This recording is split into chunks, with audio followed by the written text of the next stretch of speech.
Guys, welcome to Resize Bros. Today we'll be showing you some basics on Paint.net. Let's get started. So first of all, to install Paint.net, you gotta go to getpaint.net, the site, and then there are two options to download Paint.net. Either download it from this part, the link, or download it from here. I suggest clicking on this, which will be an easy download for you. So the download options is over here. Let me highlight that for you. No, I don't highlight what it. Okay. Anyways, so the download option is over here. You click download over there, and you press the download over here. It's pretty self-explanatory. And then I'm not gonna download it because I already did. So, anyways, let's continue on to the software. So when you open this up, it'll show something like this. It'll have canvas size at like 800, 600.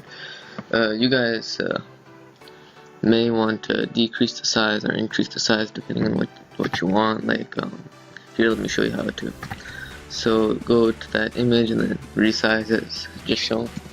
If you wanted like 400 width and then height 400, you can do it like that. And this will give you like a square. And then it just depends if you want like super HD quality or something like that. You could go to the resize and do like 100, 1920, 1080, you know, so on, so forth, right? And then now once we have this here, let's go to the this thing over here. You know, this thing will automatically readjust if you, like, for example, move too far off, or you want to relocate on the image over here again. So that's what you can do. And next thing, so there are a few tools in Paint.net which you can use. So the way to access them is either here, the tools bar, or then there's also, if you go up here, you can open the tools up here. This one will give you like a shortcut, easier method if you're like lazy and don't want to open this up, and then you could go up here and access the tools from there. So the first thing we want to know is color. To get the color, you click over there, and here are some colors that you guys can use. There's a wide range, obviously, and you could adjust what you want with the color wheel.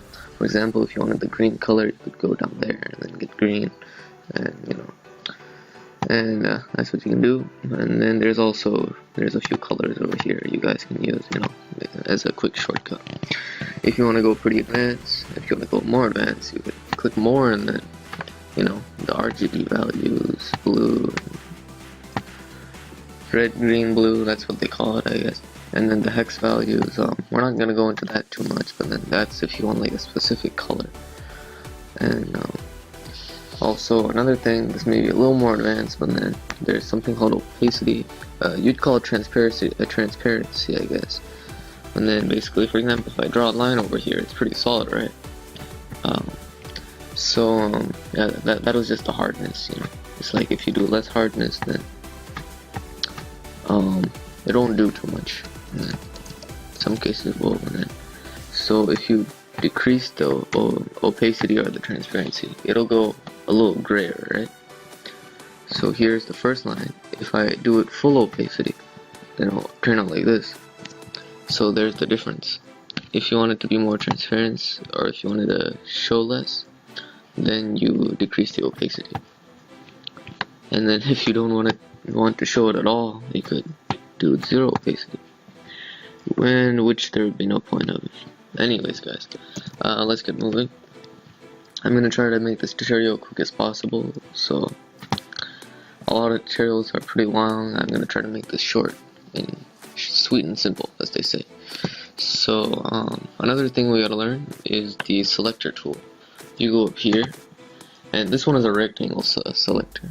This will select with the rectangles, not the circle. So to do that, you gotta go up here and then select what you want. Basically just drag, and then you can drag it all you want, and then, you know, so you drag, and then, for example, you had created some sort of part of the image over here which you wanted to select. You select this part, and stop. You do Control C, Control X, depending on what you want. So basically what Control C does is that copies it. An easy way to do that is also going here, this copy option over there, and then there's also the cut option, and then so on and so forth. And then you could paste it back, and then you could also do what you could also do. This is a little more advanced, but what you could do is that you could post it on a different layer to access the layering, which is really useful for like game developers and you know, the experts, and then even for the beginners sometimes is the layers. So to create a new layer, you go up here, and then here we are with what the layer does basically is that it creates a new separate I'm not sure how to explain this, but then let's see if I can explain it to you guys. So basically I'll show you guys this later, but then if you have a square over here, right, you have this in a different layer, and then you also have the background. So if you have a square here, this will be separate from the background, so you can select this all you want and then move it around without affecting this. That's the good thing about the layering. The next thing we want to know is to delete a layer, there is an option over here. There's a delete layer option. You could also uncheck it by doing that. That'll sort of make it easier sometimes when you have a lot of stuff or a lot of layers. So let's delete that for now. And oh, before that, there's also, you can merge the layers, which means you could put it together in an image. Because the thing is that if you save it right here using the save option, it will so then this will paste in a .pdn format rather than the PNG that you most likely want. So to put it back into the PNG format, you can go here and then save it using this thing, or I think Control S, I guess. Control S or Control S will do it for you. Next thing, so now I'm going to show you guys how to deselect, which is this tool. You deselect through that. So if you want to stop the annoying little black and white thing that gets from the selecting, you could deselect it using that. Next thing we want to know is the paintbrush. To do the paintbrush, you click there, and let's put that back to primary colors. Oh, again, there's primary colors and then there's secondary colors. Primary is like one that shows. Secondary won't show. Make sure you have primary selected there for beginners. You can have the secondary selected later on, and I'll show you how you could use primary and secondary together later. So, for example, you draw something, right? And then this will just give you like a basic sketch, or I mean basic things. It'll be like wobbly lines. It's basically, you know, if you're lazy and you want to draw something real quick. If you want to go more advanced, let's do that. Let's delete that. Oh well, first off, you notice that I've been deleting stuff lately, right? Or not specifically deleting, but then undoing. To undo or delete, you do Control Z. So I did Control Z here.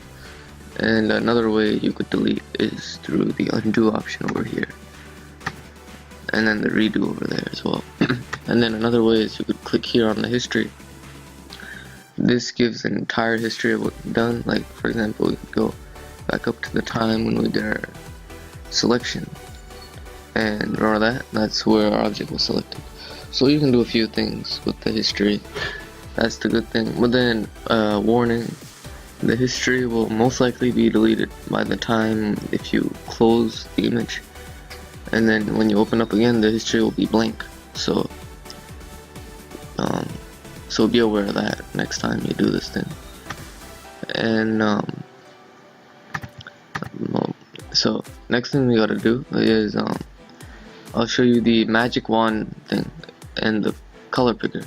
So for example, if if you found a picture on the internet, for example, like let's just this is gonna be basic, guys. And then if you got a picture of a ground here, right? So for example, this is your imaginary ground, and then you like the color of the ground. So to select that color, you go to this color picker thing, and then you click on the place that you wanna select the color on.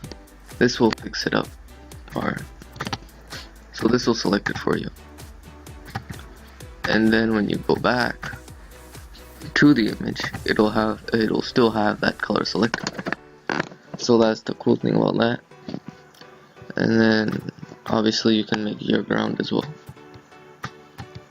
Okay, next thing. Now I'm gonna show you guys how to do the shapes. As you can see, I've been doing a little shapes before. When you go to the shapes, there are many shapes you could do. For example, there are basic shapes like that, a parallelogram, and so on and so forth. And then stars. The cool thing about Paint.net is that it's got a lot of options that you can use. The other thing is that you can increase the brush width. That won't do much with this fill thing that I did. Let me show you guys the fill thing. So by default, it will have draw shape outline there. This will provide an outline of the shape instead of filled in shape. To make it a filled in shape, you could do this, and this will fill it in. The next thing, you could add in the secondary color by adding the fill in and outline, filled shape and the outline. This will add in the secondary color, the color in this example white and black, forming a filled in and outlined color. This will be good sometimes it won't. And then here, let me show you what it actually is. So the primary color is blue, and then the fill in color is black.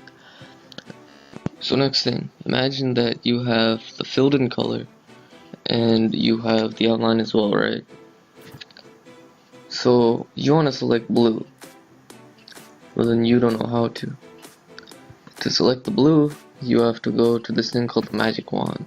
I say the magic wand is pretty magical, because what it does is that it selects a color. And then to increase the color that it selects, to be less picky about it, I'd say, is that you go to the tolerance and then increase it. The more tolerance you increase, the less picky it gets.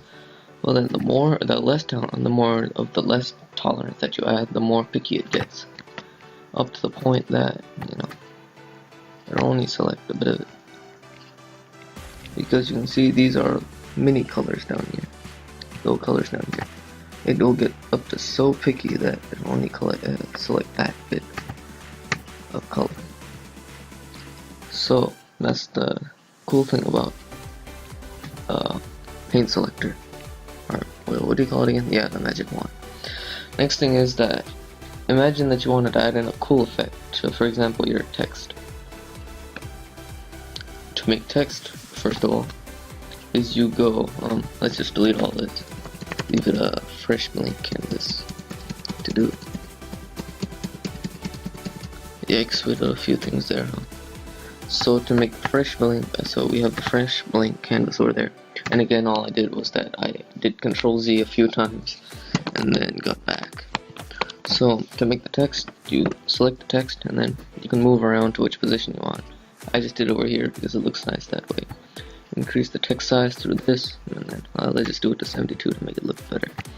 And then you can select the font that you want. I won't be showing how to get the font right in this tutorial, but then I'll show it in a later one so you guys know how to. So by default, you already have a few text downloaded, or fonts downloaded, so you can use what you want there. So here's one font, Arial Black. So you write something in like something random, right? So then what you do is that you deselect it or click somewhere else, and then you have your text there. Now imagine that you wanted to add in a cool effect to your text. An easy way to get such an effect is by selecting gradient.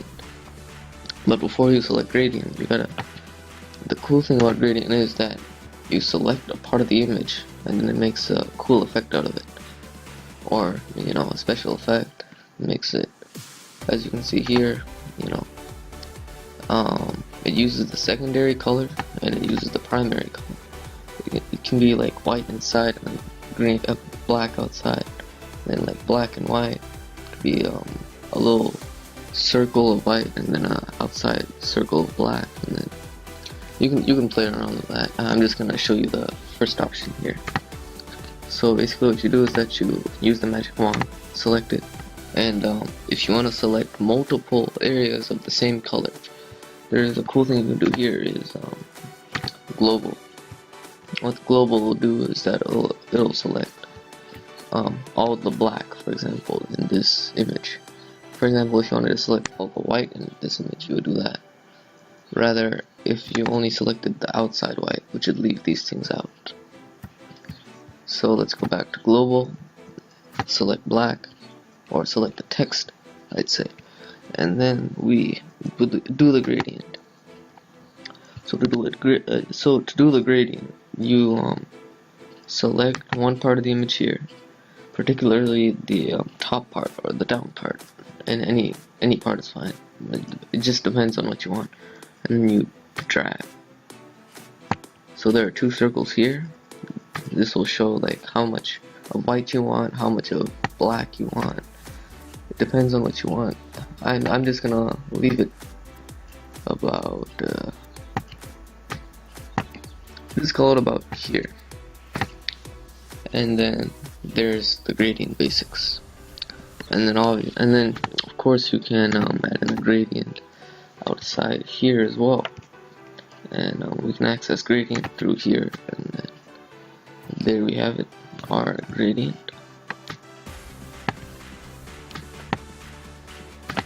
And I won't be covering, and before we leave, I won't be covering backing in this tutorial. I'll probably tell you guys about that later.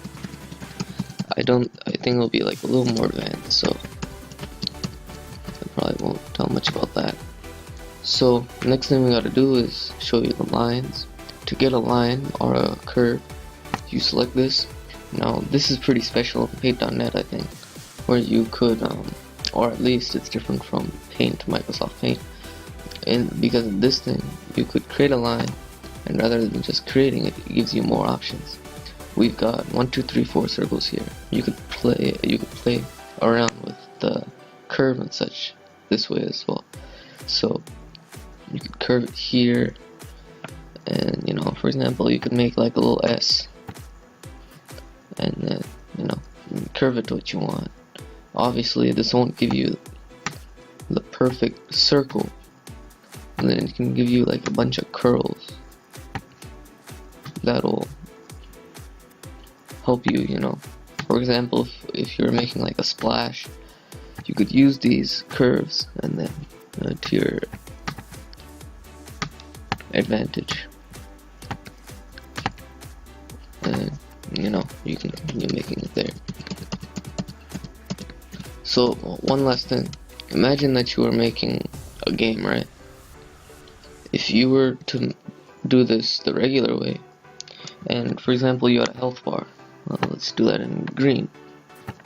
So you had a health bar here, and let's put that as a square, and then here's your health bar image. Let's just select it over here. So here's our health bar, right? So you have this here, and then imagine this is the game, and then you have one player. This black square will be the player,